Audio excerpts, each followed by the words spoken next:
ஒரு சாதாரண கதையை வித்தியாசமான பின்புலத்தில் சொல்கிறப்போ அந்த படம் இன்ட்ரெஸ்டிங்காக வருமா வராதா அப்படின்ற கேள்விக்கு பதில் சொல்கிற படமாக அமைஞ்சிருக்கு பிருத்திவிராஜ் நடிச்சிருக்கிற கலீஃபா அப்படின்ற படம். இந்த படத்தில் ஸ்டன்ட் சீக்வன்சஸ் எல்லாமே வந்து ரொம்ப பழசாகவும் நீளமாகவும் இருக்கிற மாதிரி இருந்துச்சு.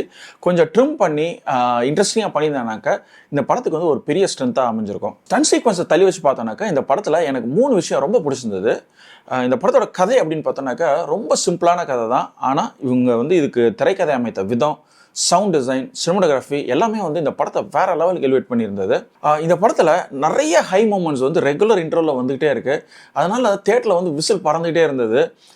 எஸ்பெஷலி அந்த இன்ட்ரோல் பிளாக்ல ஹீரோ தங்கத்தை கடத்திட்டு வருவார். அதை வந்து கேப்சர் பண்ணுறதுக்கு வில்லன் குரூப் நிறைய எஃபர்ட் எடுத்துகிட்டே இருப்பாங்க. எல்லாத்தையும் தப்பிச்சுட்டே வருவார். ஒரு இடத்துல அவர் மாட்டிட்டாரு அப்படின்னு நினைக்கிறப்போ அதுலேருந்து எஸ்கேப் ஆகி வர்றப்போ தேட்டரில் வந்து பயங்கர வாவ் மூமெண்ட்டாக இருந்தது. பிருத்திவிராஜுக்கு இந்த படத்தில் காஸ்டியூம் வந்து பார்த்து பண்ணியிருக்காங்க. அதனால் இந்த படம் ஃபுல்லாக பிருத்திவிராஜை பார்த்துக்கிட்டே இருக்கலாம் போல இருந்தது. இந்த ஓணம்க்கு ஒரு அருமையான ஆக்ஷன் த்ரில்லர் பார்க்கணும் அப்படின்னு நினச்சிட்டு இருந்தீங்கன்னாக்கா இந்த படத்தை அவசியமாக தேட்டரில் பார்த்து என்ஜாய் பண்ணுங்கள்.